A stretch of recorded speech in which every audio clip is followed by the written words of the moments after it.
Alright, so here's my Zero. Let's look at mileage here. Mileage is at 7,000 miles. I just made it over 7,000 miles this afternoon on a little ride.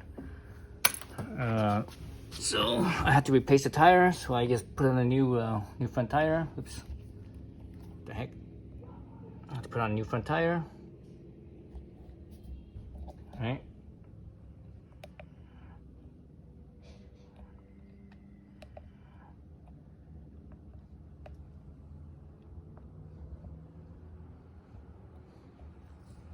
So new front tire, and you know when you take off the wheel, you have to take off the brakes, and to get the caliper off, you have to slide out the brake pads. So looking here, looking at my brake pads, I basically got it down to that little, the little groove that's normally in the brake pad. So that's basically your life right there, the life of the brake pads. Once you get to that point, you should change it. These particular pads don't have a sound indicator. Usually brake pads have a little, thingamabob to give you a little sound, or something to give you a little sound where, to let you know that it's time to change. So let's see how these brakes mount. I think they mounted like this. So this is the inside and this is the outside. So you just see that it's slightly worn uneven, but that's all right. Let's see, eyeballing it. Yeah, they're pretty even with each other. So anyways, the new pads I got, Galfers, semi-metallic. I'm not sure about semi-metallic. They work good. They're strong, but they make noise and they're kind of dusty, and the even more important thing is that they wear out your rotors faster. I don't know what type of pads the original pads are. I have no idea. Let's see. See if we can see this here, and take off this little thing, the little shim here. Let's see, the pads are, it doesn't say what type of pads they are. So I gotta take out the shims.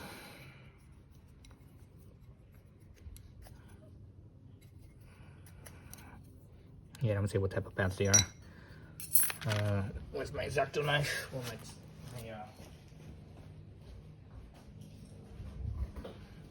my box cutter, I should say. Let's cut this thing open.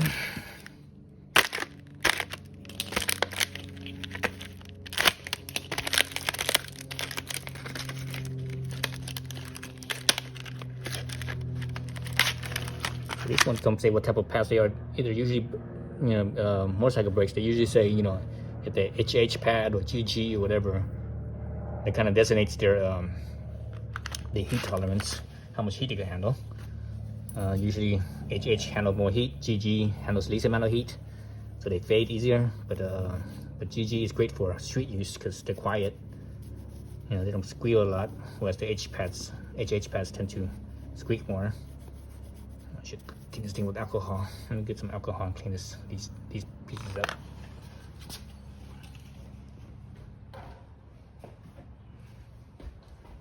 Some my alcohol here.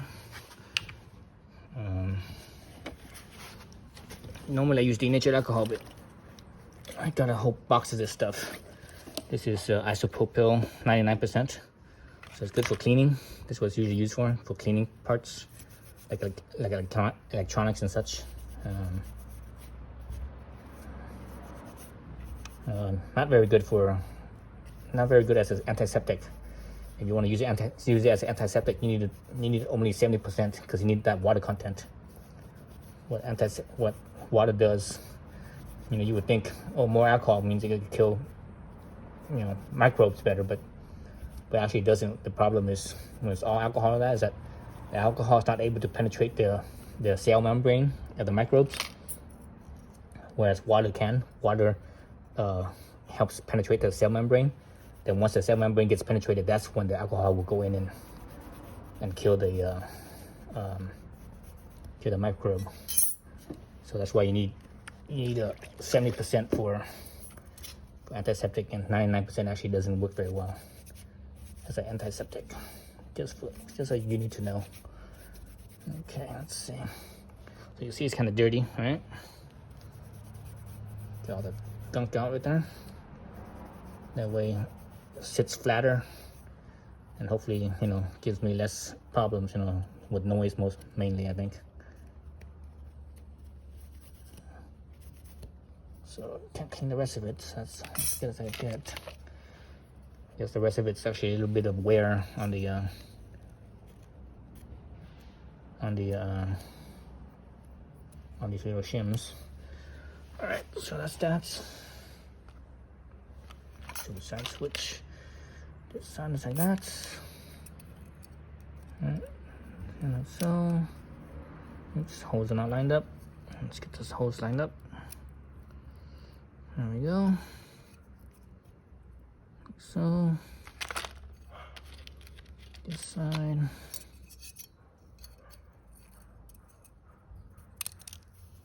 So the holes are not lined up. Move that around a little bit.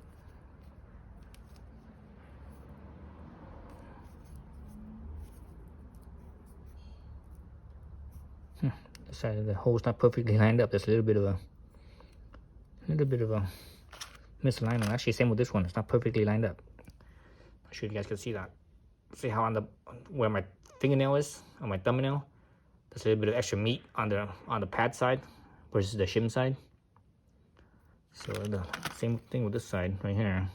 On this side right here where my thumbnail is. See, there's a little bit of extra meat on the thumbnail side. So it doesn't quite perfectly line up. That's interesting. So anyways, so again, these are golfers. I'm not sure if these are how good these are. I see for this set of tires, you know, see how well they work. If I like them, I keep them. If I don't, the next time I change the front tires, I would change the pads again into some different ones. Again, I don't know what, you know, they just say semi-metallic, but they don't say what type of heat rating they are. Yeah, so I have no idea. Anyways, so the rest of it, as far as like, you know, taking off the pads and putting on the pads, you can actually see that on my other video, where I took off the front tire, because again, you know, when you take off the front tire on the ZeroSR, you have to take off the brakes and the brake pads, so that way it clears the rotor, so that way you can actually remove the caliper from the rotor. Otherwise, the caliper is hung up in the rotor, and it, you know, between the rotor and the rim, and you can't get the caliper out, so you have to take the brake pads out. All right, so check out that video. The only thing I need to do different here is and actually I cleaned the pistons. I cleaned the pistons with some Simple Green, so that's good. All I need to do now is, and you see that they're pushed out, I need to get my caliper tool and push them both back in again. So I'm gonna do that. And that's all I need to do to put this all back together.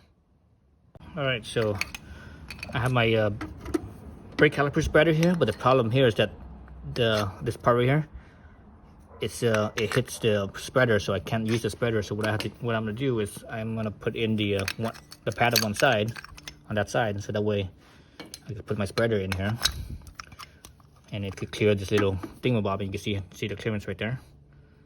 All right. So actually, all the pads are not all the way in yet. Let's put this pad all the way in. Pad all the way in. Put my spreader there. Now I could open up my spreader and get the piston, so that way they get back into place. I still now I'm starting to hit again, but it's okay because and you can see my see right here it's starting to hit. But the good thing is the piston is already all the way in, so I'm good. So I don't have to worry about it. Okay, get that back out. See, the pistons are all the way in. All right, so we're good. Now we put everything back. So the rest of it is basically, you can watch the other video where I took the wheel off, on and off. All right, thanks for watching.